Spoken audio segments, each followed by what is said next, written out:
They told me to come help with the twins, to meet them at the ferry. I waited for hours, clutching gifts and memories, until a single text shattered everything. Maybe next month. That was the day I stopped waiting and started building a life they'd never control again. The call came on a Tuesday evening, just as the winter light was fading into that steel-gray dusk I've always found loneliest. My daughter, Emily Carson, didn't usually phone without a reason, and when she did, there was always that little catch in her voice, as though she was already halfway into the next thing on her list. "Mom," she said, warm but hurried, "come help with the twins. We'll pick you up at the ferry." Before I could answer, I heard Paul's voice in the background, deep, polite, and entirely without warmth. "We'll be there," he said, like he was confirming a grocery delivery. Then Emily came back on. "It'll be good to have you here, for a while." It wasn't really a request. Emily has never been one for those. For decades, my life has been a patchwork of such calls, the "could you just" kind. Could I sew costumes for the school play when the seamstress quit at the last minute? Of course. Could I wire $1,200 when the rent was overdue and Paul's paycheck was delayed? Naturally. Could I watch their golden retriever just for the weekend while they took a trip to Maine, which somehow became 3 months? Always. Yes. It was as if my love was measured by how quickly I could drop my own life and pick up the slack in theirs. So I said yes again. I packed over the next 2 days, 3 handmade quilts, a tin of maple cookies wrapped in wax paper, sweaters I'd knit myself, still faintly smelling of cedar from the drawers in my Vermont house. The things you carry when you believe you are still needed. The bus ride to the coast was long and uneventful, the seats smelling faintly of damp wool. At dawn, I boarded the ferry to Port Briar, the bay waters choppy under a low, pewter-colored sky. The wind bit through my coat as gulls wheeled overhead, their cries sharp and impatient. My suitcase rattled on the ferry deck, the quilted handle warm under my palm. I imagined Emily's smile at seeing me, the way she used to when she was little, running to greet me after school.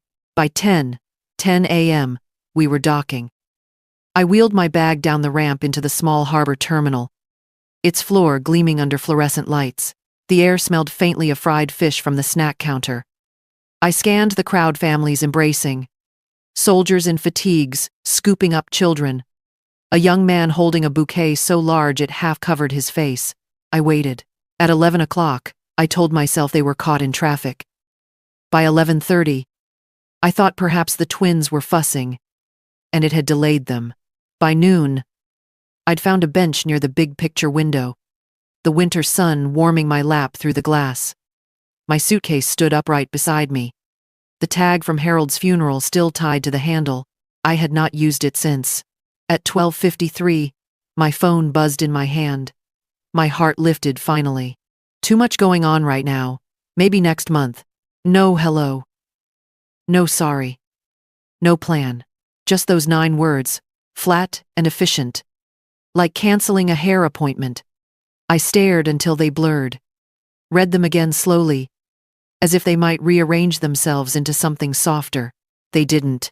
I felt the kind of stillness that comes not before tears, but after you've already decided they aren't worth it. I could have turned around, caught the afternoon ferry back to the mainland, and started the long bus ride home. That would have been the expected thing. Instead, I stood, my knees aching, and wheeled my suitcase out into the cold, salt-heavy air. The gulls screamed above like they were scolding me for something I didn't do. Past the fishing boats and the bait shop, I saw the Blue Gull Guest House. A narrow 3-story building with weathered shingles and a flickering neon sign that simply said, "Vacancy." The lobby smelled faintly of chamomile and rope. A young clerk looked up from behind the desk. "2 nights?" he asked. I nodded, paid in cash. Before going upstairs, I opened my suitcase and took out the tote bag with the quilts, the cookies, the sweaters. I placed it gently on the counter. "If a woman named Emily Carson comes by," I said, "give this to her. No name needed. She'll know." The clerk hesitated. Should I note your room? No, I said, shaking my head. Don't mention me at all. And then I climbed the narrow stairs to the attic room, not looking back. The stairs to the attic room were narrow and steep, the kind that made you lean forward just to keep your balance. Each step groaned under my weight, like an old man's knees, the sound echoing up the narrow shaft. The air was thick, with the mingled scents of damp rope and fish scales from the bait shop below, overlaid with a faint trace of chamomile, drifting from somewhere unseen. My room sat beneath the slant of the roof, small and simple. The kind of place you'd rent if you planned only to sleep and leave at first light. A single dormer window jutted out toward the harbor, its glass smudged by sea spray. Through it, I could see the water, restless and gray, the fishing boats bobbing like they were tethered to invisible hands. I was setting my suitcase against the wall when I heard the scrape of a chair in the lobby below. Curiosity pulled me downstairs, my hand brushing the rail polished smooth by decades of use. She was there, a woman, in a bright turquoise scarf, knotted tight at her throat, her skin lined like well-folded parchment. She looked up from a crossword puzzle, with an expression that landed somewhere between curiosity and amusement. "You're the new one, eh?" she said, her voice wrapped in the cadence of the Nova Scotia coast. "The Vermonter, with the suitcase full of secrets." He blinked. "Margaret Lane," I said, not sure how to respond. "Mavis Thornton," she offered, extending a hand warm and calloused. "Retired ferry hand, 30 years crossing the bay. Saw you come in earlier, looking like a gull caught in a squall." Something in her tone made me smile despite myself. She poured tea from a battered thermos without asking, the steam curling up between us. "Chamomile, with a drop of honey," she said, "chases the chill right out of the bones." And we sat in two mismatched armchairs by the window.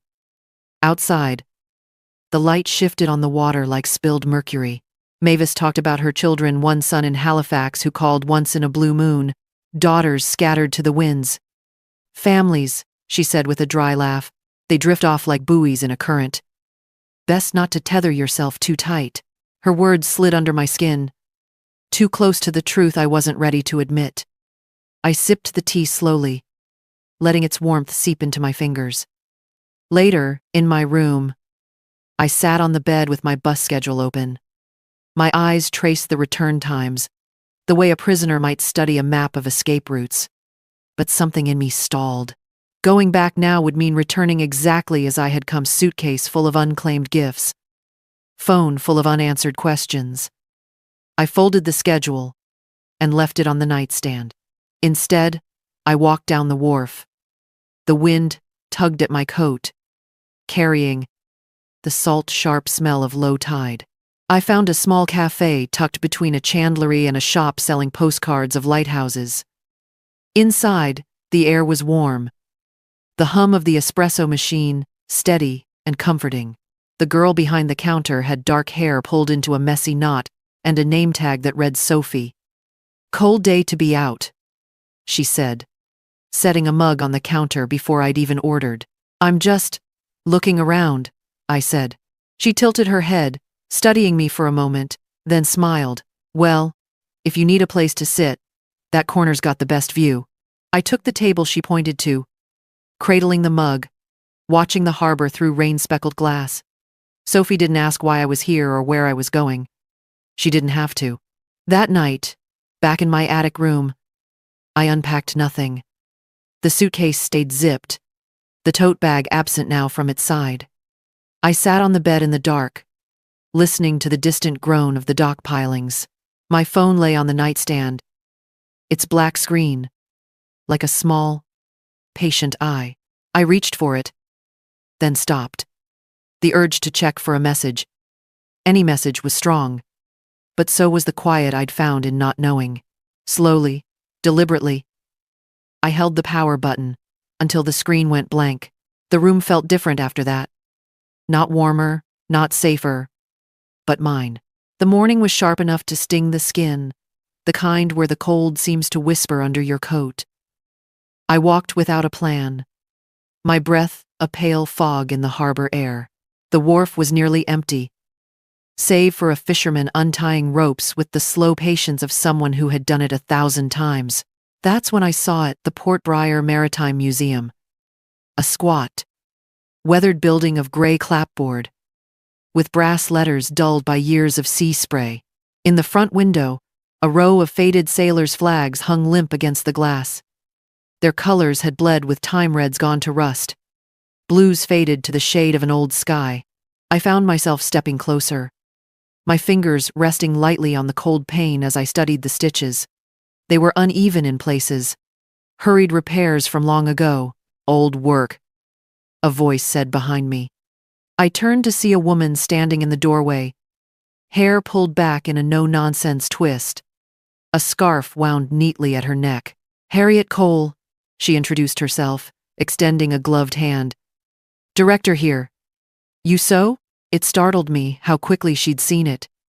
Yes, I said. Most of my life. Her eyes traveled back to the flags. We're preparing an exhibit on the harbor's history. Some of these pieces are originals. They need attention, care. She paused, looking at me directly. If you're staying a while, I could use hands like yours. I hesitated, the old reflex rising to say I couldn't, that I might be called away at any moment. But there was no call coming. Not anymore. I can help, I heard myself say. Inside, the museum smelled faintly of varnish and salt, the air cool but not unfriendly. Harriet led me to a long table in the back room, where several folded flags lay waiting.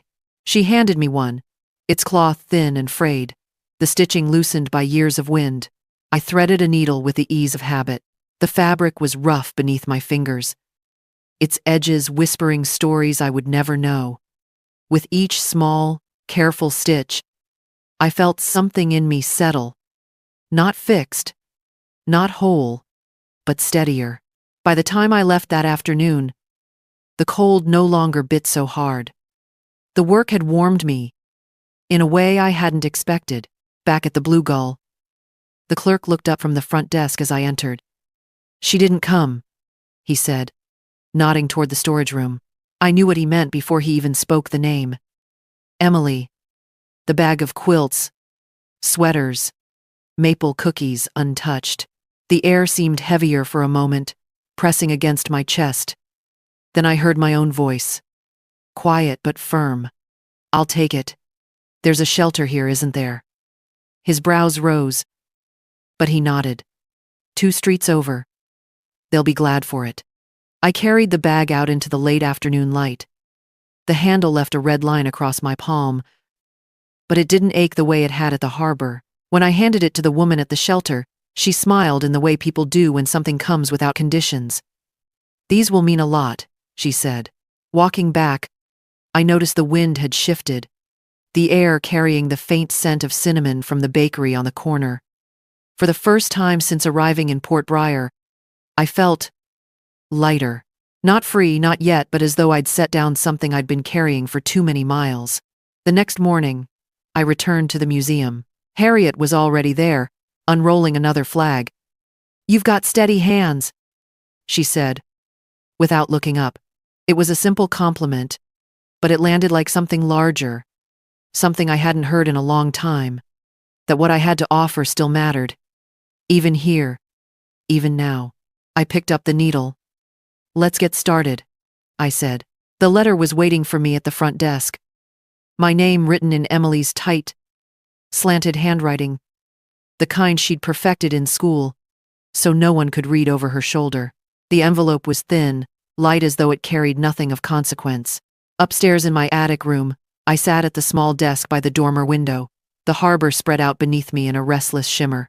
I slit the envelope with the edge of a butter knife. Her words came quickly, without greeting. You should have understood. We've been so tired with the twins, Paul working doubles, and me barely sleeping. But I guess you were never really interested in being a grandmother. That was it. No apology, no acknowledgement of the hours I'd waited at the ferry, the cold bench, the bag of gifts she had left untouched. Just that sharp little hook of blame, as if my absence was a choice made to wound her. I let out a sound, not quite a laugh, not cruel, but edged with something new. Freedom, maybe, or a refusal to climb back into the old trap. Still, beneath the wry amusement, there was a small, persistent ache. The scent of cedar came to me then, unbidden, as though the sweaters I'd knitted were still folded in my suitcase. I thought of the time, years ago, when Emily had asked if I could watch her neighbor's child, just for an hour, so she could rest. That hour had stretched into an entire afternoon, the baby colicky and feverish. No thank you, no offer of lunch, just a quick, distracted, "I owe you one," before she disappeared upstairs again. That had been the pattern. My time was always elastic if it meant hers could remain intact. I folded the letter once, twice, slid it back into the envelope. Then I reached for the phone. Clive Hanlon's office. A woman's voice answered. Warm but brisk. "I'd like to speak with Mr. Hanlon," I said. "I need to revisit my will." A pause. Then a low chuckle. "You're in luck. He's here most mornings now, pretending to be retired." When Clive came on the line, his voice carried the ease of someone who had no patience for fuss. I explained, simply, that I wanted to remove Emily as my primary beneficiary. "It's not about punishment," I said, surprising myself with how steady my voice was. "It's about doing what's right, not what's expected." "That's a fine reason," he said. "Come by tomorrow. Bring any documents you still have." After I hung up, I sat for a long moment, the phone warm in my palm. It wasn't triumph I felt, nor spite. It was balance, as if some invisible ledger had finally been adjusted. That afternoon, I wandered down to the cafe. Sophie was behind the counter, her hair tied up in a red bandana, flour dusting her sleeves. "You look like you need a distraction," she said, not unkindly. "Probably," I admitted. "We're short-handed. You want to frost cookies?" The kitchen smelled of sugar and butter, the air warm from the ovens. She handed me an icing knife and a tray of cooled sugar cookies, shaped like shells and fish. The blade in my hand felt familiar, not like a weapon, but like a tool I had always known. It reminded me of quilting needles, of careful, precise movements, meant to hold something together. We worked in companionable silence, the white icing spreading smooth under my hand. For the first time in weeks, my fingers moved not out of obligation, but out of choice. By the time the tray was full, my shoulders had dropped. The tension in my chest eased. Sophie grinned. "You've got steady hands," she said. I thought of Harriet's words at the museum, and Clive's matter-of-fact acceptance. Maybe, just maybe, I was starting to believe them. It was a Wednesday morning at the museum when I met her. She was bent over a display case, polishing the glass with the slow care of someone who had time to notice her own reflection. "Rosalind Pierce," she said when I introduced myself. Her handshake was firm, her eyes the soft brown of old driftwood. She wore a cardigan that had seen better years, and her hair was plaited into a single braid down her back. We worked side by side that day, me mending a flag in the back room, her sorting through a box of ship's logs, each one smelling faintly of mildew and salt. She told me stories between the rustle of papers. Some were true, or true enough a ship that had gone down in a storm, the captain's dog found weeks later on a nearby island. Others were clearly embroidered, like the one about the ghostly fisherman who still knocked on the tavern door each winter. "You've got to keep the young visitors guessing," she said with a wink. When I asked if her family lived nearby, her mouth tightened, but she didn't look away. "They're in the province, but they only call when they want something. Money, mostly." She shrugged, the movement small but weighted. I stopped keeping the phone next to my bed years ago. There was comfort in her honesty, the way she spoke without apology. Later that afternoon, when I returned to the Blue Gull, the clerk was behind the counter, his expression caught between curiosity and caution. "Your daughter was here," he said finally. I kept my voice even. "Emily?" He nodded. Asked about a bag. Seemed surprised you weren't waiting for her. I felt the smile rise before I could stop it. Not a bitter smile, but the kind that comes when you've seen the same play enough times to know every line. What did you tell her? That I couldn't give out your room number. Good, I said. And that was the end of it. No questions about when she might be back. No urge to rush to her side. The next morning, as I walked to the museum, I paused outside the cafe. Sophie was sweeping the front steps, her hair loose in the wind. She waved me in, poured me coffee without asking, and told me the bakery down the road sometimes needed extra help on market days. I hesitated not because I needed the money, but because I'd spent too many years treating work as something tied to survival, never to choice. But the idea of being useful here, in this place, for reasons entirely my own, it stayed with me. At the museum, Harriet was waiting with her usual brisk smile. There's something I wanted to mention, she said. We've been supporting a literacy program for retired sailors and newcomers to town. They could use an extra set of hands. What would I be doing? I asked, reading aloud, helping with simple writing tasks. You've got a calm presence. That matters. I thought of Rosalind, of Sophie, of the clerk who had protected my privacy without question. I thought of how, in just a few weeks, I had begun to know faces and names here, not as passing acquaintances, but as parts of a small, intricate net. All right, I said. I'll meet with them. When I left the museum that day, the air was bright and cold, the kind that makes every breath feel cleaner. The harbor was busy with the sound of ropes hitting masts, gulls circling overhead, the creak of boats shifting against the tide. For the first time in years, I felt not like a visitor passing through, but like a woman learning the streets of her own town. I wasn't just staying in Port Briar anymore. I was starting to belong. The literacy group met in a low, drafty room at the community hall, its windows looking out toward the harbor. The chairs were mismatched plastic, wood, even one with a wobbling leg. And the tables were scarred with the ghosts of old carvings. Harriet had introduced me to Evelyn, the program coordinator, the day before. We've got retired sailors who want to learn how to write their grandkids' names, she'd said. And newcomers who want to feel less like strangers when they go to the grocery store. So here I was, a basket of fabric, scraps, and thread in my arms. Today, I told them, we'll practice English words through sewing. I held up a square of blue cloth. This is cotton. Repeat after me. The sailors' voices were gruff but willing. The women from as far as Cambodia, Morocco, and the Philippines repeated the words softly, their accents wrapping around the syllables, like careful stitching. We talked about needle, thread, hem, and seam. Every so often, someone would laugh when a word slipped away and had to be caught again. Midway through the session, a small boy slipped in, maybe 6 years old, the son of one of the fishermen, waiting outside. He stood by my table, eyes wide, watching my hands move the needle through the cloth. Are you anyone's grandma? He asked, as if the question were no more unusual than asking the time. I met his gaze. Not right now, I said. And to my surprise, the words didn't ache. They sat in me like something solid and honest. He nodded, accepting the answer as children do, then wandered off to inspect the box of buttons on the counter. By evening, the sky had turned the color of tarnished silver, the kind that hints at snow.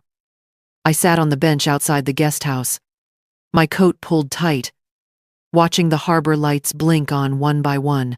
The air carried that familiar salt tang, and the gulls had quieted to distant cries. My phone buzzed in my pocket. I didn't recognize the number at first, but the moment I heard the voice, I knew. Mom, it's me, Emily began. Her tone was uneven, a strange mix of regret and defense. Look, things have been crazy with the twins. They're teething. Paul's working doubles and I didn't mean to leave you hanging at the ferry, but you could have called, you know? The gifts, I came for them, but you weren't there. I miss you, okay? Or at least, I miss how you used to be there for us. Call me back? I sat there while her words settled over me, like the tide pulling back from shore. No surge of guilt this time. No desperate urge to explain myself. Only the quiet awareness of how many years I'd spent answering calls like that, rearranging my life so theirs could remain uninterrupted. When she finished speaking, I pressed the delete button. The soft beep was final, not cruel, but certain, like a door closing and locking from my side. Inside my room, the harbor map lay on the desk. I'd bought it my first week here, telling myself it was for orientation. Now it had pins in 3 places: the guest house, the cafe, the museum. I picked up a red pin and pressed it into the paper where the community hall stood. Another place that was mine. Then I began marking others I wanted to claim. The bakery where Sophie laughed at her own mistakes. The thrift store with the cracked mannequin in the window. The bench on the wharf where the sea spray hit my face just right. Each pin felt like a stitch, pulling me more firmly into the fabric of this place. When I stepped back, the map no longer looked like a chart for navigation. It looked like the outline of a life. It was Evelyn from the literacy group who told me first. "One of our ladies is letting a room," she said, as she stacked the lesson folders. "Overlooks the docks. Small but clean. And you wouldn't be paying guest house rates." 2 days later, I was carrying my suitcase down the creaking stairs of the Blue Gull for the last time. Mavis was in the lobby. Her turquoise scarf knotted neatly. A cup of tea in her hands. "Off to better quarters?" she asked. "Closer to the water," I said. She raised her cup in salute. "Good for you. Roots don't grow unless you put them in the ground." The new room was just as Evelyn had promised, a narrow bed under a wide window, the docks stretching out like an open palm. I could hear the gulls from the moment I woke. And at night, the slow slap of water against wood lulled me to sleep. Days fell into a rhythm almost without my noticing. Mornings at the museum, repairing flags and hemming the edges of old maritime banners, my needle moving in steady arcs. Some afternoons, Sophie would wave me into the cafe kitchen, handing me an icing knife and a tray of cookies still warm from the oven. The scent of sugar and cinnamon would cling to my sleeves as I walked back to the docks.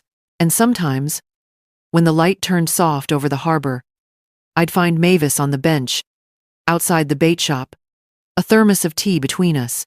She'd tell me about her ferry days, storms, rescues, and once, a wedding held mid-journey, when the bride refused to wait for dry land. It was on one of those afternoons, sitting at my usual corner table in the cafe, that Sophie set down my coffee and grinned. "You're a local now," she said. The words landed gently, but with weight. A local. Not a guest. Not a visitor. I felt the smile rise slow and sure. "I think you're right," I said, and for the first time it didn't feel like I was claiming something that wasn't mine. Later, I walked the length of the pier, the sky rinsed in the colors of evening gold, sliding into rose, rose fading into the first blue of night. The tide moved in and out, with its own quiet certainty.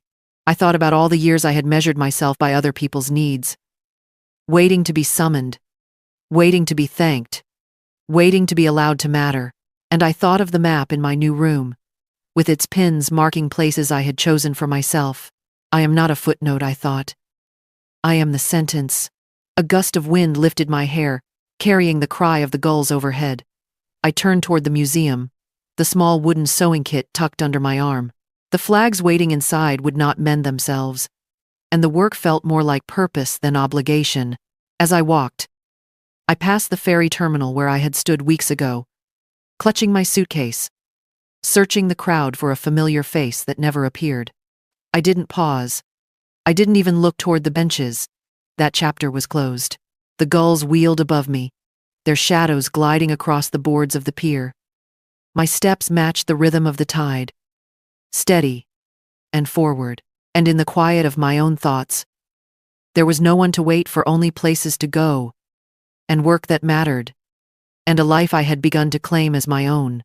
I reached the museum door, the scent of varnished wood greeting me as I stepped inside.